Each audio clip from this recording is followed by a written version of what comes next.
Wali Kompas Siang, Saudara, kuasa hukum tersangka pembunuhan Vina dan Eki yakni Peggy Setiawan alias Peron berencana akan mengajukan pra-peradilan ke Polda Jawa Barat. Upaya hukum ini dilakukan setelah permintaan penangguhan penanganan ditolak.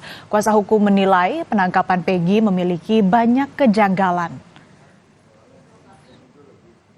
Sugianti Iriani, kuasa hukum Peggy, meyakini kliennya tidak bersalah.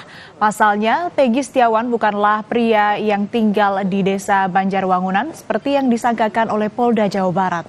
Usai penangkapan Peggy, pihak kuasa hukum langsung mengajukan penangguhan penanganan karena banyak kejanggalan dalam penangkapan. Namun permohonan itu tidak dikabulkan polisi. Kini mereka berencana untuk mengajukan pra-peradilan. Upaya pra-peradilan dilakukan demi mendapatkan keadilan bagi Peggy sekeluarga.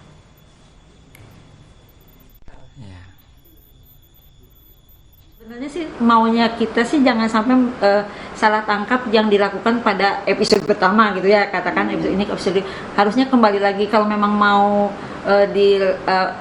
tidak usah mengikuti alurnya pada proses sebelum 8 tahun yang lalu kan, karena terjadi salah tangkap.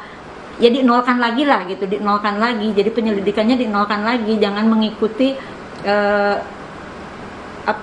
data-data dari Polres gitu, data-data yang lalu gitu. Jadi udah dinolkan lagi, kita melakukan jangan sampai terjadi salah tangkap kembali.